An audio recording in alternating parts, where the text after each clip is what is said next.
All right, Game of Thrones fans, Season 8, Episode 4, which I am calling Poking the Dragon. And clearly this is a setup for some gnarly stuff next episode. A quick recap. The funeral of the fallen at the Battle of Winterfell. And Jon likens, in his eulogy, the fallen to very much like the Knights of the Watch, and being the shield that guards the realm. And it is a philosophy that he's had since day one of the show, even before he was actually took the black. He shared that philosophy because of his Uncle Benjen. So he's always been a noble character, and I found it interesting that he was the one doing the speech and eulogy for the fallen and not Daenerys, which proves even more that he is the true leader in the hearts of all of the North. And frankly, Dany lets it happen because she's getting a little more smart. She's getting smarter in the sense of the actual how to play the Game of Thrones, which is also a direct opposite of what she originally wanted to do, which was to break the wheel, no longer play the Game of Thrones. She wants to destroy the game. And the fact of the matter is that she's being pulled into it, and especially with Jon telling her about him being Aegon Targaryen. The game is very much afoot, and she can't ignore it anymore. Also, that said, damn it, Jon, in your honor, why share this information? You're just creating more problems for yourself. His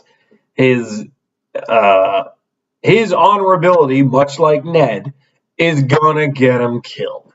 Straight up, I don't think Jon's gonna survive this whole thing. Honestly, at this point, the way that Daenerys is pushing it, pushing things and playing the game, naming Gendry the Lord of Storm's End, in order to create an ally, it's a Cersei move. And Cersei's the best at playing this game. So I think she's starting to play the game. But now she's getting pulled into a fight. Cersei is full on picking a fight because of what happened in the end. But anyway, back on track. So the funeral happened, then the celebration, the wake, so to speak, and then the celebration of the victory.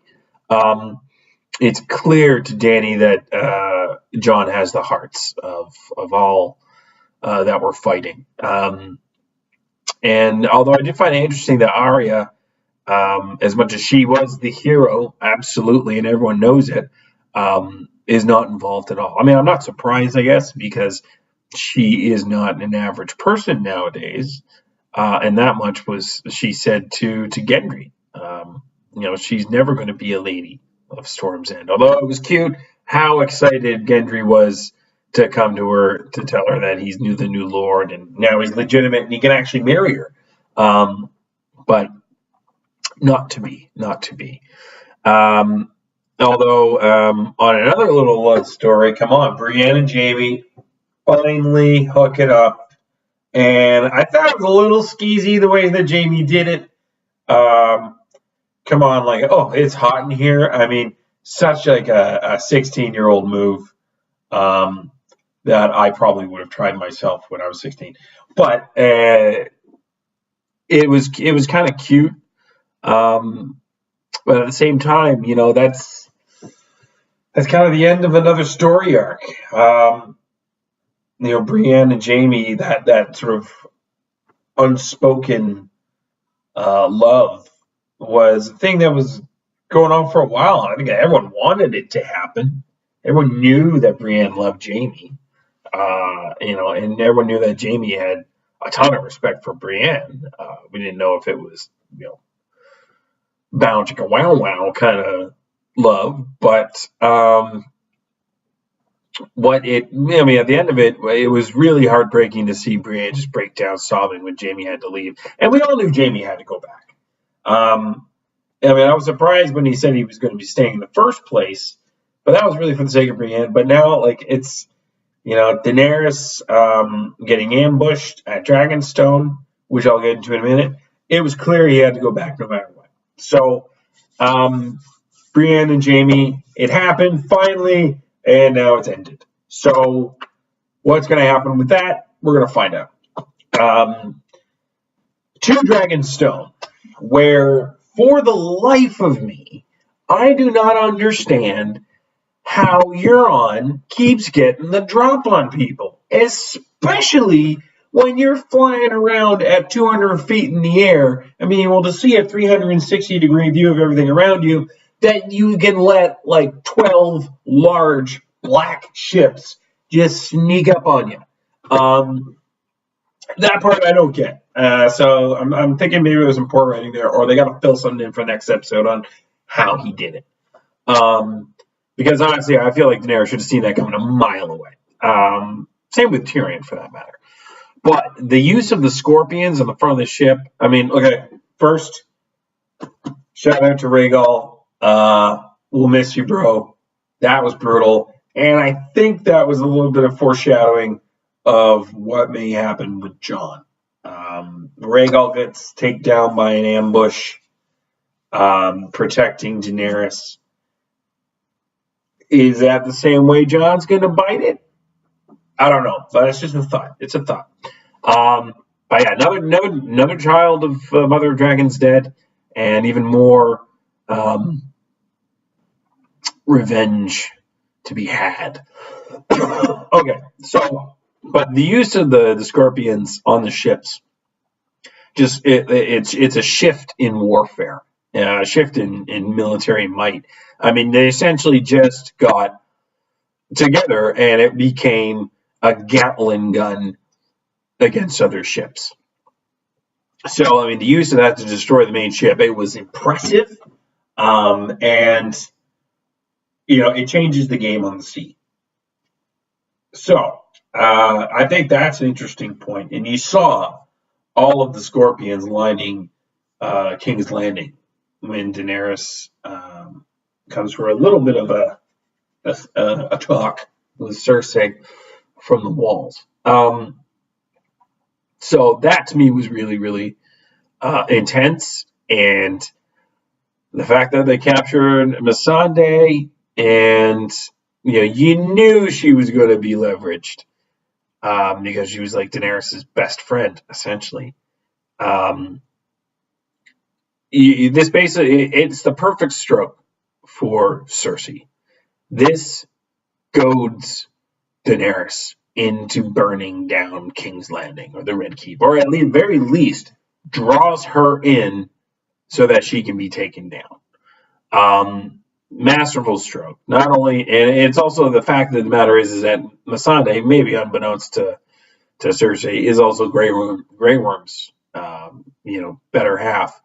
And so you got Daenerys and you got Grey Worm. They are itching to fight.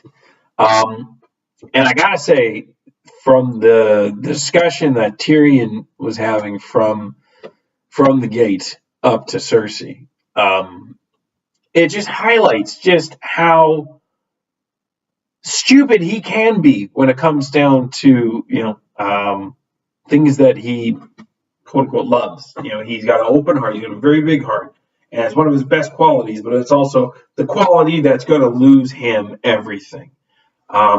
I mean, the talk between him and Varys, and Tyrion's loyalty to Daenerys, and this. He's a romantic. It's what it is. He's a romantic, and that is his flaw. And clearly he always wants the best. He wants a peaceful stroke. And I think Daenerys was wrong when she gave the reasons for him being the hand. He's brilliant, but he can be ruthless when he needs to be. I don't think he can be as ruthless as she thinks. Look, not with the people that he cares about, at least.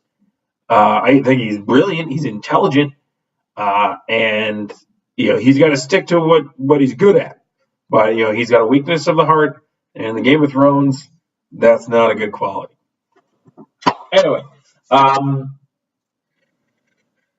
Talking about Tyrion and Varys, potential for treason against Daenerys. Is Jon the better choice to be on the Iron Throne? In terms of temperament, Varys seems to think so, and he's all about no matter what, he will never betray the realm. But I find interesting about that is the realm could be anything. He can be explained as anything, but I do understand Varys' perspective, but this is going to fuel the fire between Jon and Daenerys, and I believe this will fuel her own tyrannical madness that's been building, because she is becoming the exact thing that she wants to take down. She's becoming a tyrant and demanding fealty. And playing the game that she never wanted to play. She just wanted to take down. So there's an interesting arc there. Daenerys has become her own worst enemy. And will Jon get in the middle of that? I think so.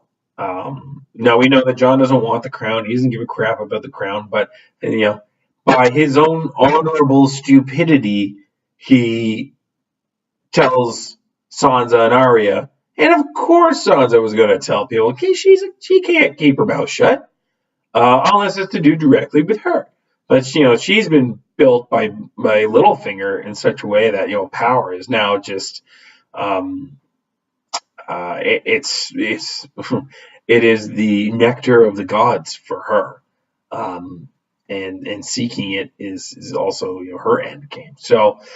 Everybody's involved in this now. The wheel has been reconstructed, so to speak, after the long night nearly broke it apart entirely.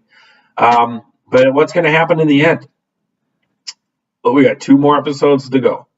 And I think, just judging by the preview, obviously Jon's at King's Landing. Oh, last note on Jon. Jon leaving Winterfell. Was anyone as pissed off as I was about the way he left Ghost there? I wasn't so worried about Sam and Gilly or Tormund. But the fact that he left Ghost there without saying a word, without going up and giving a scratch behind the ear, saying, good boy, you're awesome, something. I mean, come on. Weak. Just weak. I mean, if anything, it just says that Jon is no longer... He no longer considers himself a Stark or a Northman. He considers himself a Targaryen, and he's walking away from everything he built in the North, or as Tormund said, the South. But it just bothered me. It bothered me that there was no closure with him and Ghost. And if Ghost doesn't come back in the next 2 episodes. I'm officially writing D&D and saying WTF, man. WTF. So that's just one thing there. So what's going to happen? Jon's obviously at King's Landing. It's clear that Euron is looking into the sun, and of course, as an aerial military strategist would do, from the time of military air warfare, they come out of the sun. So Daenerys is going to come out of the sun. If you pause that clip, you can just see it's just a speck coming out of the sun. And that's how Daenerys is going to try and tackle Euron. But, with that many scorpions on it, I think this is all going to be misdirection. It's the only way they can win. Misdirection. Everyone's going to focus on Jon at the gate. Everyone's going to be focused on Daenerys in the sky. But no one's going to be focused on maybe some potential other ships, like Yara coming from with the other ships coming from behind on Euron, or a clandestine mission underneath King's Landing via Davos finding a way in, Arya knowing the way around, not to mention the unfinished business that Arya and the Hound have, which is clearly Cersei and the Mountain. It's going to be a tag team effort. Arya is going to be the hero yet again, but I think it's the Hound that will be the most beloved at the end of this. So that's my thoughts. I hope you enjoy them, and thanks for watching.